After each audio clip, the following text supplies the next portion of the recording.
Welcome, everyone. Today's case was well known in France, perhaps because, as is often the case, it tells the story of love and jealousy.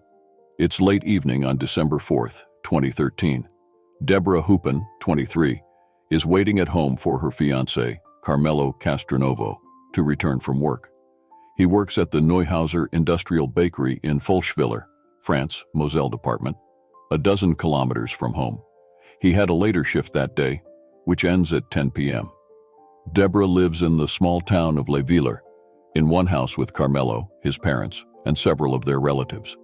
The Castronovo family is originally from Italy, and its members arrived in France relatively recently.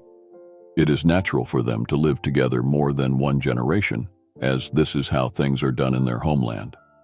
In this family circle, however, Deborah feels very comfortable and considers her relationship with Carmelo a happy one.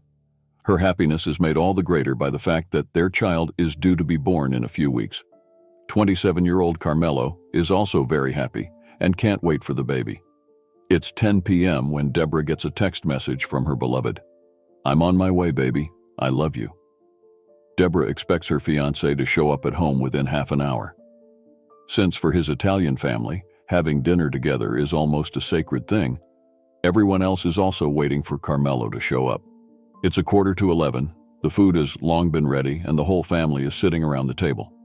Carmelo is still not there, and Deborah is starting to get worried. Admittedly, the weather is terrible. It rained earlier, and now it's freezing, and it must be very slippery on the road. This could explain the delay. But would it be that long? Deborah texts her fiancé to ask why he hasn't shown up yet. After a few minutes, a reply comes. "Last-minute problems. I'll let you know when I get back. I'm at the office." Carmelo works in the production department, not in the office, and Deborah is well aware that office employees only stay until 5 p.m. So what would her fiancé be looking there at this time? She dials his number, but no one answers.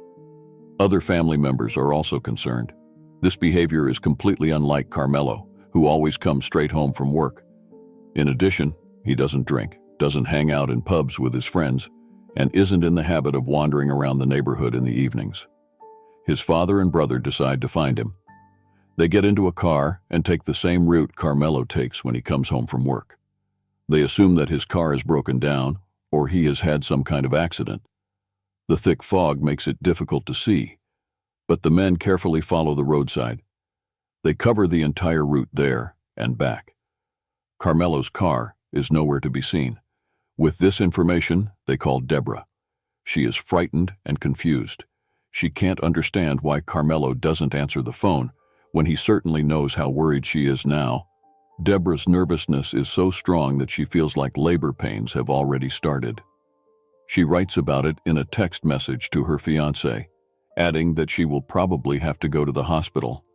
Half an hour passes, and only then comes the reply. Its contents are as follows. "I thought about it for a long time. I'm not ready for it. I'm leaving. I have a new job." Deborah is shocked at first, but suddenly she is overwhelmed with certainty that these last two text messages were written by someone completely different. Something very bad must have happened to her fiancé. The family shares her opinion. Deborah calls the police. After midnight, two gendarmes show up in Les Villers at the Castronovo family home.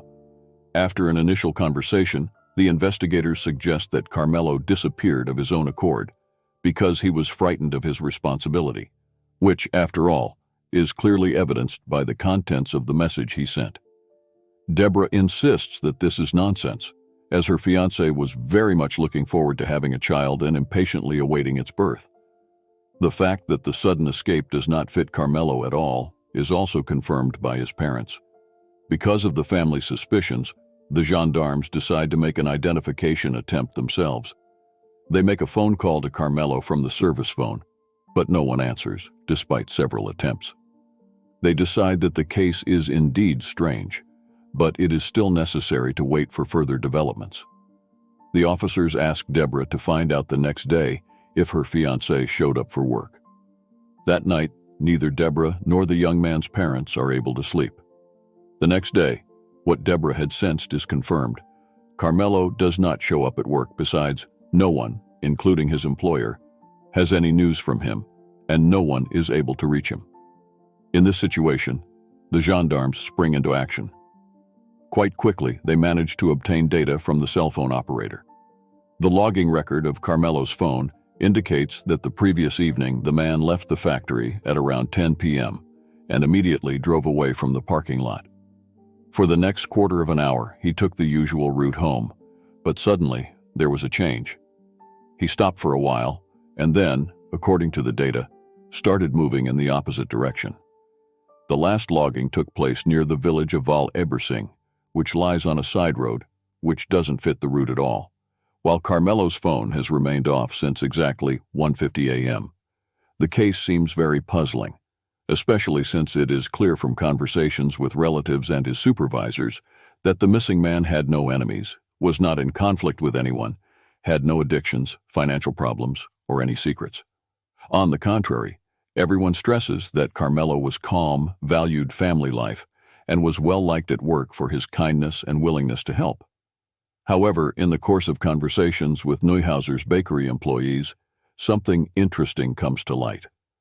On the day of Carmelo's disappearance, someone called and asked about his working hours that day. It was a man. He did not introduce himself. Instead, when he heard that Carmelo was finishing work at 10 p.m., he thanked him and quickly hung up. Someone among the employees recalled receiving a similar call a week earlier. The man on the phone asked about Carmelo's schedule for the next few days, but did not want to speak with him personally. The employee remembers that this seemed strange to him, but he soon forgot about it. And now, of course, it looks like this man may have some connection to his colleague's disappearance. Meanwhile, Deborah tells the police that they should check on her former partner, 30-year-old Kevin Weber. This is because she realized that the style of his recent text messages fit him perfectly. They are written in full sentences, carefully worded and free of errors. Carmelo, on the other hand, rarely used punctuation marks and made lots of typos. Deborah says Kevin also works at the Neuhauser bakery in Folschviller, although in a completely different building. The two men knew each other, but she is not aware of any conflict between them. Perhaps, however, Kevin wanted to vent his frustration over the breakup on her partner and did something bad to him. Deborah stresses that jealousy could come into play here, as she was still with Kevin and living with him when she met Carmelo in May 2012. She was in relationship with him for 7 years at the time, but she began to comprehend much earlier that she was in a toxic relationship with a violent man. Kevin always said, "Without me, you mean nothing," and several times he even hit her. She tried to break up with him, but he always managed to take her for pity and convince her that they should still try. Kevin even persuaded her to sign a civil union contract, which under French law legalizes an informal relationship between two partners. It also included a clause that, in the event of a breakup, the abandoning party would pay the other party compensation of 15,000 euros, or triple that amount in the event of infidelity. So when, in 2012, Deborah met Carmelo, and this acquaintance began to develop, it came to the young woman that the new man was treating her with respect and affection. She realized that so far she had been unable to leave because she had fallen into a kind of dependence on her violent partner. She realized that she was in love, and that she now had the strength and motivation to leave Kevin. So she broke up with him in July. In August, she was already in a relationship with Carmelo, while in November, she moved in with him. Kevin was very much affected by the breakup, lost 25 kilograms, and even tried to commit suicide. In time, however, he seemed to accept his new situation and began to live his life. But when he learned from a mutual friend in mid-2013 that Deborah was pregnant, he became angry and sent her a letter demanding 45,000 euros in compensation for the breakup. Deborah ignored it, because she already knew that this note had no legal basis. Nor did she care when, in a subsequent letter, Kevin threatened to take her to court. Having listened to Deborah's story, the policemen go to Kevin's house, wanting to ask him some standard questions and investigate the situation. The man lives with his new partner. When asked about his relationship with Deborah, he insists that this affair is a thing of the past, He now has a fiancé. The two are planning to get married, and he is completely satisfied with his life. His partner sits next to him and confirms everything. Officers see no grounds for further suspicion. On December 6th, 2 days after Carmelo's disappearance, police find his car in the village of Val-Ebersing, near where the missing man's phone was last logged in. The car is parked in the parking lot outside the church, locked, and, at least from the outside, looks quite ordinary. When opened, everything seems fine. There is no mess, no sign of blood or struggle. The trunk is empty. Deborah, who arrived on the scene immediately after the police called and was sure that the trunk contained the corpse of her beloved, breathes a sigh of relief. However, she points out to the police that the driver's seat is pushed firmly against the steering wheel, and sitting in this position would be very uncomfortable for Carmelo. So it looks like he was not the last one to drive the car. The police set to work and took DNA from various areas of the vehicle. Little has emerged from the fact that the car has been found so far. Nevertheless, both Deborah and the missing man's family are hopeful that Carmelo is alive. Unfortunately, those hopes are proving to be false. On December 8th, a walker finds the corpse of a man in the woods near Val-Ebersing. The deceased is lying on the ground. The wounds on his head and the swelling on his face make it possible to assume that he was beaten. The location where the corpse was found is about 1 kilometer from the church where the victim's car was parked. For Deborah and Carmelo's family, this information comes as a shock. An autopsy confirms that the cause of death was blunt force wounds to the head. The criminal police of the municipal town of Metz launch a murder investigation. They again question potential witnesses, family, and colleagues. When Deborah is able to carry on a conversation, after the initial moments of shock, she informs them that she suspects Kevin of the crime. The investigators find this plausible, although the man goes to great lengths to give the impression that he has long since gotten over his breakup with his previous partner. Perhaps there is something behind it. They plan to interview him, but first want to gather more detailed information about him. Data obtained from the cell phone company indicates that on December 4th, Kevin went to and stayed at the factory, even though, as police know from his employer, he has been on sick leave since December 2nd. The key information, however, seems to be the timing of Carmelo's disappearance. As of 10 p.m., Kevin's phone was logging on to the same masts as the murdered man's device. This means that one of the men drove behind the other, or both drove together. In any case, they traveled the same route, then stopped at the same place, presumably the crime scene. Call analysis also shows that it was from Kevin's phone that calls were made to the bakery asking about Carmelo's work hours. Deborah's former partner is arrested.